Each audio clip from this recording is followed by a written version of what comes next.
शक्ति स्वरूपा के इस खास कार्यक्रम में हमारे साथ एक ऐसी ही महिला है जिन्होंने समाज के साथ साथ पॉलिटिकल करियर में भी एक अलग मुकाम हासिल किया है।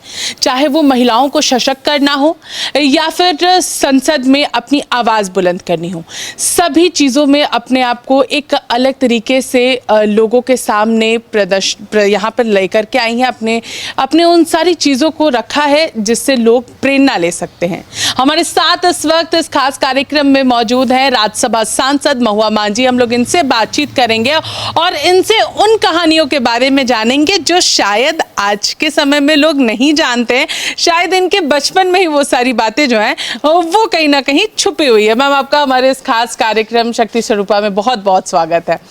मैम, हम लोग सबसे पहले हमारे दर्शकों को ज़रूर बताना चाहेंगे कि आपने किस तरीके से एक अलग मुकाम हासिल किया है। साहित्य के क्षेत्र की बात करेंगे, चाहे वो सोशोलॉजी के क्षेत्र में बात करेंगे, चाहे महिला आयोग की अध्यक्ष के रूप में बात करेंगे, या फिर अभी वर्तमान की बात करें तो राज्यसभा सांसद के रूप में आप काम कर रही हैं।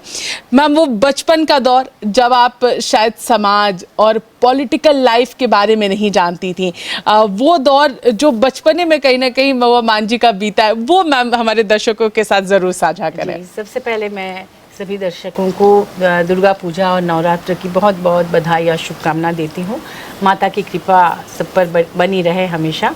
और मेरा भी बचपन जैसे आम लोगों का बचपन बीतता है वैसे ही बीता है। मैं उस समय तो पॉलिटिकल नहीं थी और ना ही किसी पॉलिटिकल फैमिली से बिलोंग करती थी। कांके रोड में मेरा मायका है और 1932 के पहले से ही हमारे पूर्वज उस इलाके में रहते रहे हैं। तो वहाँ पे एक गोंदा टाउन एक मंदिर है जहाँ पे पूजा होती है, दुर्गा पूजा बहुत धूमधाम से। और मेरे पिताजी भी उस मंदिर में उस कमेटी में वाइस प्रेसिडेंट रहे हैं।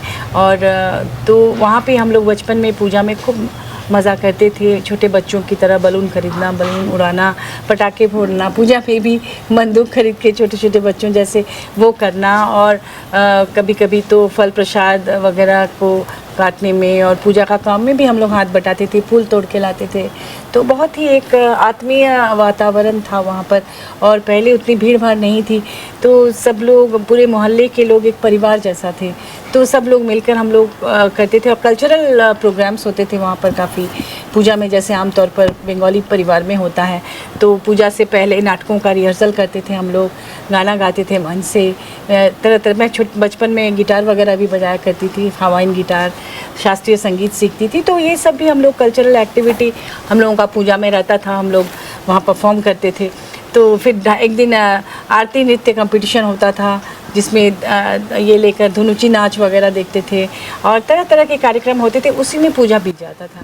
मैम, आपने एक बहुत अच्छी बात यहाँ पर हमारे दर्शकों को बताई कि आप गाने से भी जुड़ी हुई थी। मैम, एक छोटा सा गाना, क्योंकि दुर्गा पूजा का दौर चल रहा है, तो एक छोटा सा गाना आपका वो होना चाहिए जिससे लोग इस चीज़ पर ज़रूर आए कि हाँ, हम लोग सारी चीज़ें कर सकते हैं। मैम, एक छोटा सा गाना हमारे दर्शकों के लिए।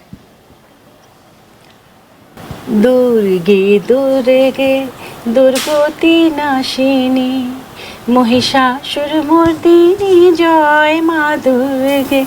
दुर्गे दुर्गे दुर्गति नाशिनी महिषासुरमर्दिनी जय माँ दुर्गे। मैम, बहुत अच्छे से हमारे दर्शकों को आपने बहुत अच्छा गाना सुनाया, और ख़ास तौर पर वो भी दुर्गा पूजा के मौके पर दुर्गोत्सव को लेकर के। मैम, आपका वो गाना हमें यहाँ पर सुनने को मिला। अगर अब हम लोग बात करेंगे मैम, आपका वो स्कूल लाइफ कैसा था? कितना स्ट्रगल करना पड़ता था? अगर हम लोग पढ़ाई के क्षेत्र में बात करें या फिर फाइनेंशियली बात करें, बहुत सारी चीज़ें मैम, उसको लेकर के मैम हमारे दर्शकों को ज़रूर बताएं। जी, स्कूल भी मेरा रांची में ही स्कूलिंग हुई। उर्सुलाइन कॉन्वेंट में मैं पढ़ी हूँ। और उस हमारे समय में हमारी बैच की बहुत सारी हमारी फ्रेंड्स हैं जो बड़े बड़े पदों पे बाद में गई। और न सिर्फ रांची में बल्कि पूरे देश में, दुनिया के भी कई बड़े संस्थानों में हमारी फ्रेंड्स लोग अभी हैं। तो उन दिनों वहाँ की पढ़ाई, अभी भी पढ़ाई अच्छी होती है, हमारे समय में तो बहुत अच्छी थी।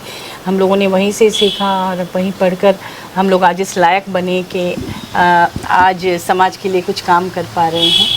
तो और बचपन में क्या पढ़ाई पे ही मन देते थे, अच्छा रिजल्ट करना ही हम लोग का लक्ष्य होता था और जीवन में कुछ बनना। तो इस तरह का लक्ष्य लेकर चलते थे। अगर हम लोग बात करेंगे यहाँ पर मैम का एक बहुत बड़ा योगदान जो है वो इंटीरियर क्षेत्र में देखने को मिला है। चाहे वो अगर हम लोग बात करेंगे मैम पॉलिटिकल क्षेत्र में आना, कहीं ना कहीं वो सपना लोगों का नहीं रहता है कि हाँ हम पॉलिटिकल क्षेत्र में जाएंगे, क्योंकि आपका सपना था साहित्य के क्षेत्र में जाना। आपने आखिर किस तरीके से मैम सोचा कि आप पॉलिटिक्स के तरफ कदम बढ़ाना है? मैं तो साहित्यकार के रूप में काम कर रही थी और उसमें रिकॉग्निशन भी मिला नेशनल लेवल पर, इंटरनेशनल लेवल पर कुछ सम्मान वगैरह मिले, तो और उत्साहवर्धन हुआ। इस दौरान यहाँ पे महिला आयोग की जो अध्यक्ष थी लक्ष्मी सिंह जी, वो पहले चीफ सेक्रेटरी रह चुकी हैं, तो वो पहली अध्यक्ष थी महिला आयोग की। उन्होंने उसे बनाया था झारखंड में, झारखंड राज्य बनने के बाद। तो उनसे मेरी मुलाकात हुई थी एक दो बार किसी कार्यक्रम में।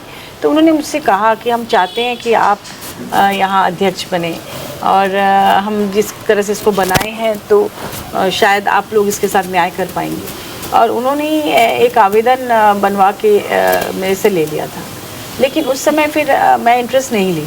वो आवेदन ले तो ली, लेकिन मैंने इंटरेस्ट नहीं लिया। मैं अपना दूसरा नॉवेल पूरा करना था, तो उसमें मैं लग गई। और उसके बाद उनका कार्यकाल ख़त्म हुआ, फिर कोई एक जन और बने, ऐसे करके कुछ ऐसा हुआ। बहुत दिन बाद फिर मेरे पास ये ऑफ़र आया, और फिर हमारे माननीय हेमंत सोरेन जी ने मुझे अध्यक्ष बनाया।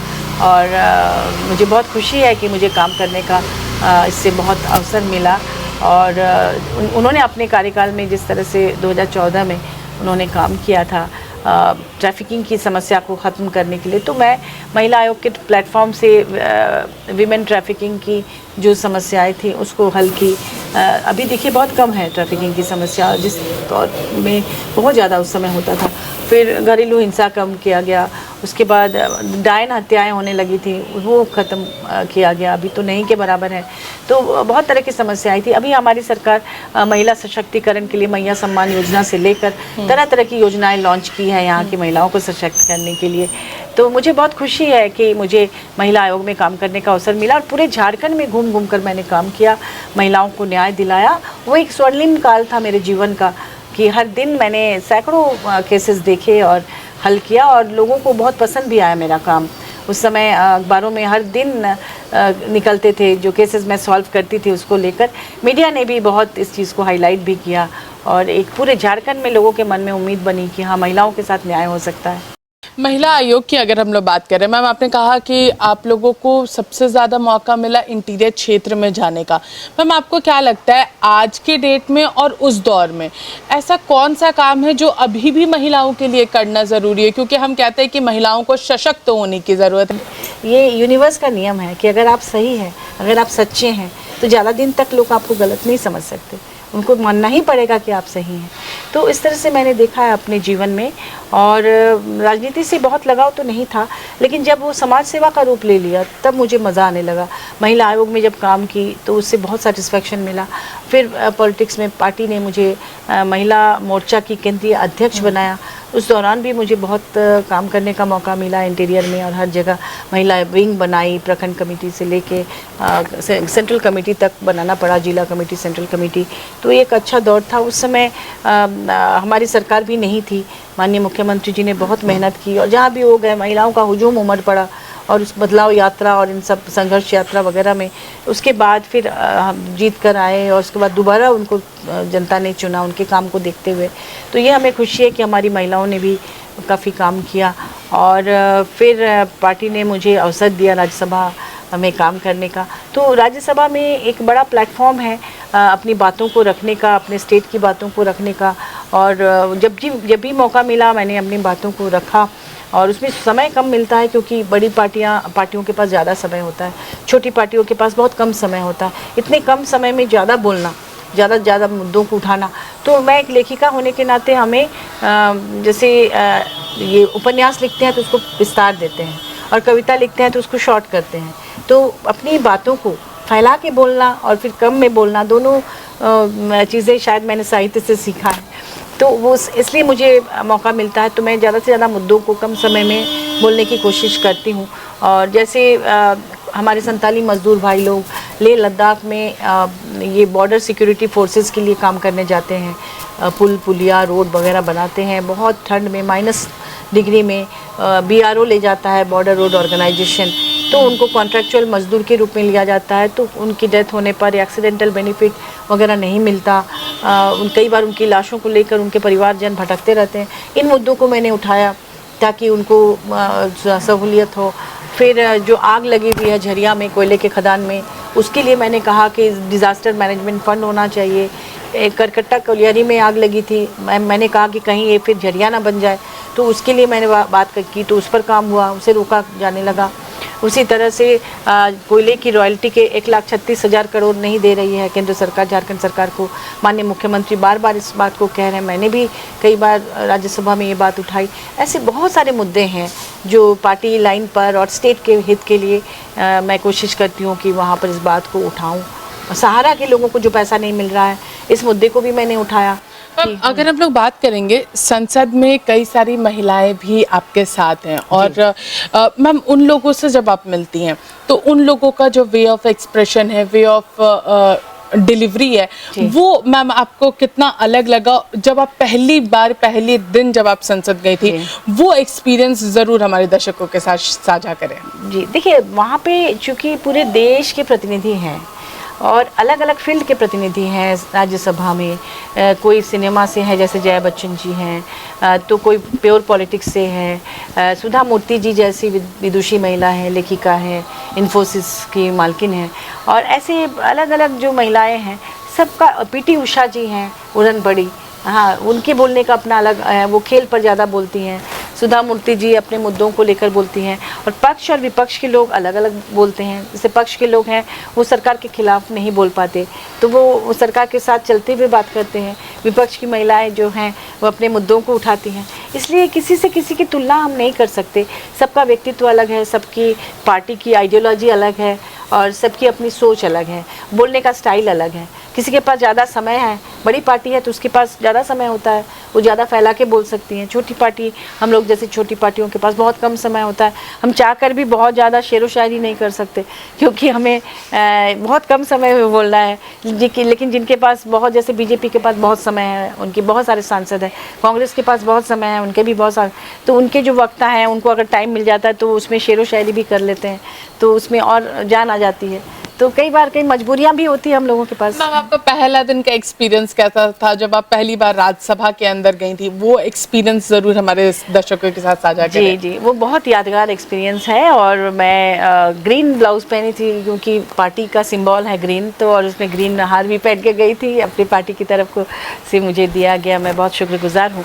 और वहाँ पर जब मैं ओथ ले रही थी तो हमारे जितने चाहने वाले हमारे परिवार के लोग हैं, हमारे सब लोग उसको देखे और मेरे उस लोग की भी प्रशंसा की, और मुझे विश्वास नहीं हो रहा था कि मैं राज्यसभा पहुंची हूँ। ये एक सपना जैसा है, बहुत बड़ा सपना।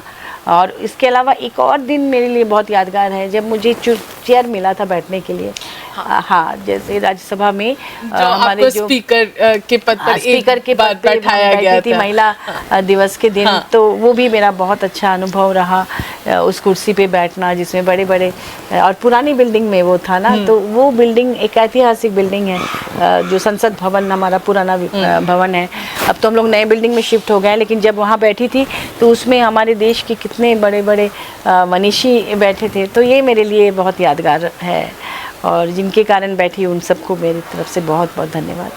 मैम अगर हम लोग अब आगे अगर बात करेंगे तो मैम, क्योंकि ये तो केंद्र की एक राजनीति हुई, अगर स्टेट की राजनीति की बात करते हैं मैम, उसको लेकर के आगे आपके क्या सपने हैं? क्योंकि लोग सभी के जिस तरीके से लोग आगे बढ़ते हैं तो सपने भी उतने ही आगे बढ़ते जाते हैं, क्योंकि जब तक हम जिंदा हैं तब तक सपने देखना तो हम नहीं छोड़ सकते हैं। तो मैम आगे आपका और क्या सपना है, किस तरीके से और आगे लेकर के जाना है अपने पॉलिटिकल लाइफ को, और साथ ही साथ महिलाओं के लिए और क्या कुछ करना चाहती हैं? जी देखिए, स्टेट के लिए ये है कि हर कोई चाहता है कि अपने आसपास के लोगों के लिए काम करे। मैं भी चाहती हूँ कि अपने स्टेट में विधायक बनूँ और स्टेट में काम करूँ, ताकि जो योजनाएं बनती हैं स्टेट के लिए उसमें अपनी भूमिका निभा सकूं। और मैं दिन रात काम करती हूँ, एक एक दिन में कभी कभी 20-25 कार्यक्रम भी कर लेती हूँ, और हर तरह के जगहों पर मैं जाने की कोशिश करती हूँ, लोगों के सुख दुख में खड़ी होती हूँ। तो मुझे लगता है कि लोगों के दिल में मेरे लिए जगह है। कुछ पॉलिटिकल कारण होते हैं, जैसे पार्टी लाइन, कोई एरिया किसी पर्टिकुलर पार्टी के लिए होता है, क्योंकि यहाँ जाति धर्म का भी बहुत खेल होता है चुनाव में। तो जाति धर्म के खेल में कई बार काम करने वाले लोग थोड़ा सा पिछड़ जाते हैं। ये एक प्रॉब्लम है हमारे आज के समय में पॉलिटिक्स में, कि कई बार जातीय मुद्दों को, धार्मिक मुद्दों को इशू बनाकर लोग चुनाव जीत जाते हैं या कोई चुनाव हार जाता है। अगर वो ना रहे तो जनता के लिए काम करने वाले निश्चित रूप से ज़्यादा उनको अवसर मिलेगा और वो अच्छा काम करके दिखा सकते हैं। मैम चलिए, हम लोग अब अपने कार्यक्रम के अंत की ओर बढ़ चुके हैं और मैम मेरा एक और सवाल रहेगा। मैम अब आप साहित्य की ओर कुछ लिखती हैं, अभी आपको टाइम मिल पाता है? क्योंकि पॉलिटिकल लाइफ बहुत बिजी लाइफ होता है, तो मैम क्या अभी भी आप अपने उस सपने के साथ कनेक्टेड हैं या फिर वो कहीं ना कहीं अब धीरे धीरे छूटता जा रहा है? बिल्कुल कनेक्टेड हैं और वही मेरा जुनून है। और देखिए, पॉलिटिक्स कभी ना कभी लोग पॉलिटिक्स से अलग भी हो जाते हैं, लेकिन लेखन एक ऐसी चीज़ है, साहित्यकार एक ऐसा चीज़ है कि अंतिम दम तक आप घर बैठे लिख सकते हैं। तो और मैं अभी एक उपन्यास पर काम कर रही हूँ काफ़ी दिनों से, बड़ा उपन्यास है और उसमें फेमिनिज़्म पर ही है, महिला मुद्दों पर ही है, और वो उपन्यास लगभग पूरा होने को है। लेकिन मुझे संतुष्टि नहीं है कि मैं अभी तुरंत पब्लिशर को दे सकूं, क्योंकि लगता है कि थोड़ा काम और कर लूं। तो पब्लिशर का भी दबाव है और मुझे वो बुक देना, जब भी मौका मिलता है थोड़ा बहुत लिख लेती हूँ, लेकिन जितना टाइम उसे चाहिए वो नहीं दे पा रही हूँ। साथ में एक नॉन फिक्शन की किताब भी मैं लिख रही थी, वीमेंस कमीशन के अनुभव को लेकर 16 डायरियाँ भरी हुई हैं, तो उस पर भी कुछ अच्छा लिखना चाहूँगी जो नॉन फिक्शन में हो और वीमेन स्टडी वगैरह में यूनिवर्सिटीज़ में पढ़ाया जाए। क्योंकि मेरा एक उपन्यास सापियंजा यूनिवर्सिटी ऑफ रोम इटली में BA के कोर्स में मॉडर्न लिटरेचर में बहुत पहले ही लिया जा चुका है सिलेबस में, और मेरे उपन्यासों पर हमारे देश के बहुत सारे यूनिवर्सिटीज़ में MPhil PhD डिलीट हो चुके हैं, हो भी रहे हैं, जिसमें साउथ के बहुत सारी यूनिवर्सिटीज़ हैं, इलाहाबाद यूनिवर्सिटी है, बंगाल में जादवपुर यूनिवर्सिटी वगैरह, दिल्ली में JNU और दिल्ली यूनिवर्सिटी, महाराष्ट्र के कई university, Nanded, Solapur, Maharashtra university, Mumbai university, इस तरह से शिमला, जम्मू, फिर इधर हैदराबाद, बेंगलोर, फिर कोच्चि, बिहार में भी बहुत सारी यूनिवर्सिटीज़ में, पटना, हर जगह मेरे उपन्यासों पर, हर अच्छे यूनिवर्सिटी में, JNU वगैरह में भी मेरे उपन्यास पर शोध हो चुके हैं। मैम एक आखिरी संदेश हमारी उन सभी महिलाओं के लिए आप ज़रूर दीजिए जो आज के डेट में सशक्त होना चाहती हैं और कहीं ना कहीं अब आपसे एक प्रेरणा ज़रूर ले पा रही होंगे कि हम साहित्य के साथ साथ राजनीति भी कर सकते हैं, लेकिन राजनीति की उम्र सीमा होती है, लेकिन साहित्य की उम्र सीमा नहीं होती है। ये एग्जाम्पल आपने ज़रूर सेट किया। मैम एक संदेश हमारी सभी महिलाओं के लिए। मैं हमारी सभी बहनों से ये कहना चाहूँगी कि कभी भी निराश या हताश ना हो। आप में निश्चित रूप से भगवान ने कोई ना कोई हुनर दिया है, प्रतिभा आप में भी कूट कर भरी हुई है। आप उसे ढूंढें कि आपको किस काम में बहुत मज़ा आता है और किस काम के लिए आपके पास अवसर हैं। एक दरवाज़ा बंद होता है तो निराश मत होइए, क्योंकि फिर 10 दरवाजे खुल जाते हैं। आप उन्हीं दरवाज़ों में से किसी एक दरवाजे से जाइए और अपना लक्ष्य वहीं से ढूंढिए, निश्चित रूप से आपको सफलता मिलेगी। देखिए बहुत अच्छी बात मैम ने यहाँ पर बताई है सभी महिलाओं के लिए जो सशक्त होना चाहती हैं और अपने लक्ष्य के पीछे भागना है, उम्मीद नहीं छोड़नी है। एक सबसे बड़ी बात जो है वो यहाँ पर इस खास कार्यक्रम में हमारे साथ निकल कर आई है और हमारे इस खास कार्यक्रम में महुआ मांझी हमारे साथ थी। फिलहाल इस पूरे कार्यक्रम में हमारे साथ इतना ही। सहयोगी भाई के साथ मैं पूजा दुबे, News 11 भारत, रांची।